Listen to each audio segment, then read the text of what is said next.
Maybe you're fed up of your current 9 to 5 and you're looking into contracting, which I think is a great route. However, I think there's something that is better. So today I want to be talking about the following. Contracting is good, but freelance consulting is the future. Now, here's a quote that I've put together. Contracting is crowded, but independent consultant is wide open. Now, what do I mean by this? Now, of course, if you're a permanent employee working a 9 to 5, you may be thinking, how can you say that contracting is crowded, so to speak? The reason I say this is because not because that you can't find opportunities, but because so many more people are jumping on this bandwagon. I may have something to do with that. There are less opportunities to actually find contracts that are worthwhile. This may be down to rates. This may be down to the fact that certain companies are scared to make actual contracts outside of IR35 relative to inside of IR35. For those of you who are within the UK, similar things happen in Europe and the USA. And so because of these fears, because of these restrictions, because of increased competition, because of the global economy, it feels more crowded. However, there is a space known as freelance consulting that enables you, or independent consulting that enables you to do things outside of contracting space. No recruiter, no tenders, nothing like that, but targeting the right sort of organizations that enable you to get those opportunities. So let's get into it. But before we do, again, if you're interested in me potentially doing a 6-week sprint on how to become a successful independent consultant, then feel free to fill out the Google form below. You can find out more information. If there's enough people that fill it in, then I'm definitely going to do this. So let's put some context. So as we know already, the job market has definitely shifted, okay? It's shifted in so many different ways. And those shifts have come through the fact that, number one, we had the COVID-19 pandemic that really changed the way we work. So there was remote working, there were less people going in, there were different sort of like moods and swings in terms of how we work together. Number two, there's also a situation where there was the Russia and Ukraine war. So that changed things from an energy standpoint, from a security standpoint, in terms of what we should be thinking about. And of course, that definitely helped to drive up some level of taxes, whether it came down to how we manage our energy, how we contribute more to the state, etc., etc. The other thing, of course, is the inauguration of Mr. Trump and the US policies that were set in terms of tariffs and the recent war with Iran, US, and Israel. So all of these things bundled together has created a mesh of pressures on the what they call the chrono system, or the macroeconomics, or the microeconomics, so to speak. So it's made it very expensive to hire contractors and all this different kind of stuff there because of some of this stuff. Now, of course, depending on the type of people that you have in power, i.e. whether you have more liberal minded people or more conservative minded people, they're going to put in policies that favor their ideology. So in this instance, we have Labour, who are more for the state, more for welfare, more for making sure that the system helps and provides, and actually people contribute towards the system. So with that in mind, there is less likely going to be contractors that exist under this type of government. Now, would it be different under a different government? Yes, it would be. However, we don't know the rate of difference based on the fact that the economy has changed so much. And so we have to bear all of these different factors in mind. So the other thing is, recruiters are overwhelmed by a flood of applicants. This has been driven based on the fact that it's been difficult to find jobs. That's the first thing. The second thing is the drive in AI and technology has increased the amount of applications that have gone to recruiters. That's the first thing. But the second thing is the fact that, again, it's harder to find jobs. Okay, the unemployment rate for, I think it was 16 to 25 year olds a couple of months back was 5.1% or 5.2%. That's the highest it's been since COVID. And so with these numbers and with this mentality, it's difficult to find something that is sustainable. And so what you're seeing is very experienced individuals who are staying within jobs, can't find other jobs, but at least they're in jobs. But the younger individuals, so those who are coming out of university, those who are coming out of school, it's very hard for them to find jobs. And the excuse has been that AI is replacing people's jobs. It's not doing that yet. However, many organizations are thinking about how they can utilize AI in a more effective way. you must have seen an MIT study that spoke about how 95% of 300 businesses said that AI didn't contribute towards the bottom line. And so we still got some way to go, but there are instances such as Klarna, as an example, who have got rid of a lot of people and created a lot of efficiency gains, have recruited some people back, but still maintain low numbers. And they're expecting people to leave at roughly a 10 to 15% leaving rate year on year. And so there is a shift in the way organizations are thinking about business, keeping people, etc., etc. The other thing is that traditional routes are drying up, leaving many professionals stuck. And so those traditional routes are changing because of the fact of everything that I've been saying. Is forcing organizations to think differently, is forcing leaders to think differently. But there are also new leaders coming up. So millennials are becoming leaders now and in positions of authority. You've got Gen Zs, some of them doing extremely well in their entrepreneurial endeavors and in terms of what they're doing. And so with these shifts and changes to the way the world operates, of course, traditional routes aren't the way to do it necessarily anymore.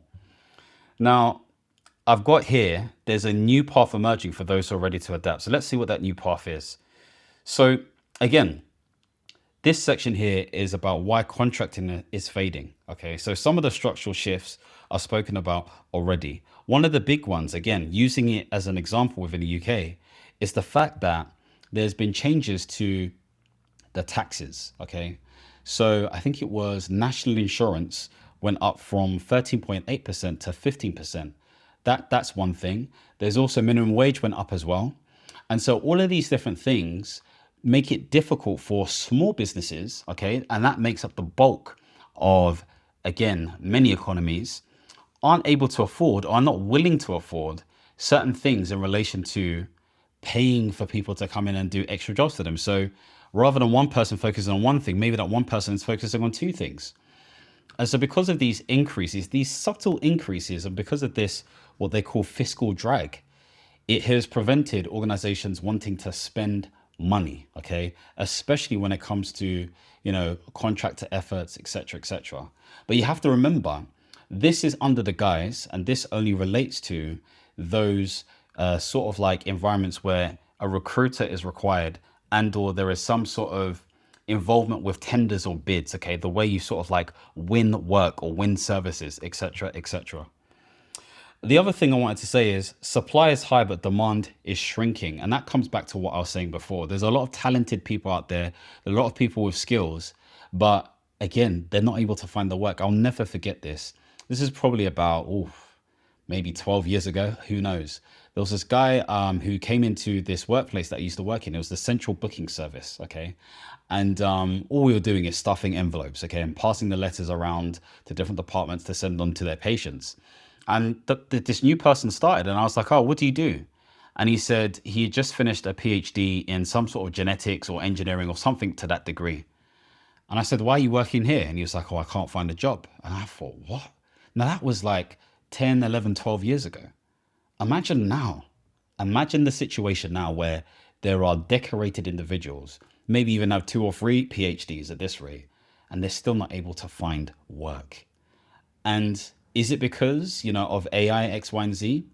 May not necessarily be the case. That's a contributing factor, but this is the reality we live in right now.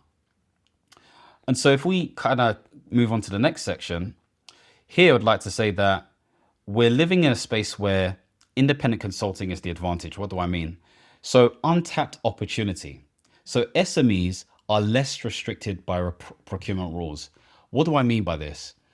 Well, if you think about procurement, basically all it is that individuals and or businesses are bidding, okay, or applying to win work, okay? So it's a competitive process.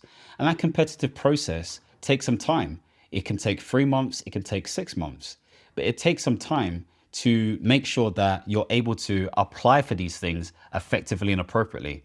And this, comes down to making sure that you have the right members of staff, the right accreditations, the right safety rules, compliance, security, government. There's a whole thing attached to it. So it takes some time to be in a position where you're eligible for that sort of thing. Now, with small, medium enterprises, they don't all follow these different rules.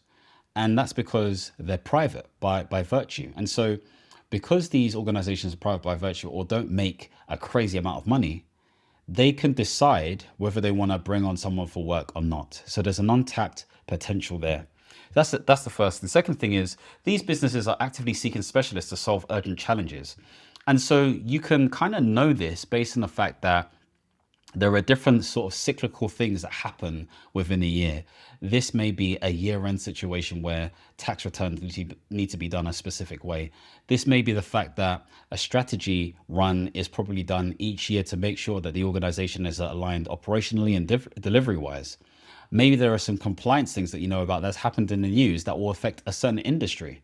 And so they're always going to be looking for specialists. So you need to be able to position yourself in such a way where it's clear that you can help these individuals. Okay.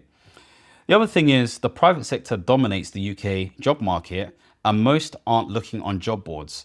So what this really means is that if you look at the amount of jobs, i.e. private sector versus public sector, over the last, I would say 20 to 30 years, at least in the UK, I don't know about other countries, roughly 80 to 85% of all work has been private sector driven. Okay, so it runs the economy, 85%.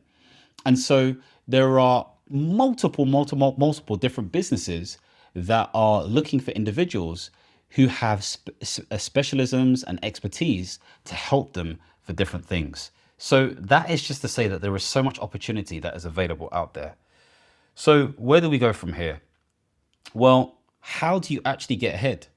It's about connections at the end of the day. It's always about connections. And I've got some really obvious things that you probably know yourself but are scared to do. But what do you need to do? The first thing is you need to be able to get referrals. Okay, speak to different people within your network. What does that practically look like? Well, essentially, you need to write down the list of people who you believe are connected to different small, medium enterprises, any small, medium enterprise that makes anywhere between 5 to 50 million. And you sit down and you have a conversation with them. You say, hey, I was wondering whether you were free to have a conversation to learn more about, your business or the organization that you work for, this person who does X, Y, and Z. Sit down and just have a conversation, see where it goes. You can start off from the standpoint of literally just telling them that you're starting out, you just want to learn more from them and you want to understand what pains and problems they have. Okay, that's the first thing you want to do. The second thing that you could do is once you've got that information, let's say you have permission to record this information, etc., etc. You want to actually understand the themes and break down what you can do to try to help these individuals. Now, of course, these different individuals will be broken up into different sort of like categories. There are people who you are definitely going to help. There are people who are doing the thing that you want to do, and there are people who can connect you. You need to be able to speak to all of these different types of people. When you speak to these different types of people at the end of the conversation, you want to say to them, is there anybody that you can refer me to who may be able to help me further with my cause? That's simple. So you can get these contacts from your phone, from LinkedIn, from Facebook, from friends and reach outs. There's so many different ways in which you could do it, but you need to have a list. As they say, when I used to do network marketing, probably like, I don't know, 10, 12, 15 years ago, they say the money is in the list. And that hasn't changed. It doesn't matter whether you're using AI, non-AI, this, that, shake it all about. The money is in the list. So you need to be able to develop a list in some form of a CRM or Excel or whatever it may be to make sure that you are running through it and ensuring that you are having those conversations. And of course, as you have more conversations, you'll become more mature in terms of what you say and what you deliver. The other thing to say is position yourself as a niche expert who delivers results in areas like, these are examples, of course, AI, IT, HR, compliance, and leadership. Again, for me, my area of expertise is centered around strategy, risk, and delivery. Those are the three things that are key to me. So is making sure that businesses are able to develop a strategy and deliver on it in order for them to achieve their business goals. Because I've recognized that a lot of businesses, especially within a specific niche, find it very difficult to define what their strategy is from top to bottom. And they can't necessarily close that gap when it comes to actually their operations on a daily basis. Why am I qualified to do this? Well, Number one, I'm chair of the Risk and Finance Committee within my institution. Number two, I'm a trustee. Number three, I've been a program management professional for over 12 years. So with that in mind, there's a lot of things that I can bring into this domain of expertise. Number four, I've worked in the public sector for a very long time and they're very compliant heavy. And so I can bring that knowledge and flexibility from consulting and the public sector and the NHS and all these different things that can help organizations understand how they can find their rhythm towards their Northern Star so they can make more money, create more impact, and actually be effective. Maybe that was a little bit of a pitch. But the point being made is, I know my stuff. You can hear, I'm not following any slides. I'm literally just saying it. And so you need to be in that position where you do that. And so you need to have these conversations, think about your skills and all that kind of stuff there, and put together something that helps you define what your niche is, what that specifically looks like. The other thing I want to say is that you want to focus on conversations, not applications. So in other words, yes, you can go on marketplaces, you can do all these different things there, but it makes more sense to have as many conversations as possible. Each week you should be having a conversation with either someone new or the same person. Maybe you get an accountability buddy who can help you within this space. This is all to say that the more you speak, the more you get. Again, my brother-in-law said it, my sister said it to me. I remember when I was in a dark place. Closed mouths do not get fed. And I know you guys are hungry. So make sure you eat. It's that simple. And so these are high-level things that you can do in order to get ahead. Make sure you have a clear list, make sure you have a clear niche, and make sure you have as many conversations as possible. It's that simple. And so we've got to that now. And I guess I said that quite quickly. So it's kind of like, oh, are we at the end? I guess I want to wrap it up by basically saying that the biggest opportunities aren't found through recruiters. They're created by independent consultants who know where to look. So really understand this stuff. We know that the world right now is very difficult in terms of the change and how we manage that change. There is opportunity in contracting, but there's even more opportunity in freelance consulting. Is it easy? No. Is it possible? Yes. You just need to have the conviction and the proactivity to make sure you go out there and actually win some work. And actually, it could be extremely lucrative if you do it well. So hopefully that makes sense. Of course, for those of you who are interested in my 6-week sprints, you can make sure that you can actually fill out this form below so that you can learn more about what I have on offer. If you want to see more videos centered around independent consulting or portfolio careers or anything within my world, don't forget to like this video, subscribe to this channel and hit the notification bell. And as always, my friends, understand, reach and expand. Peace.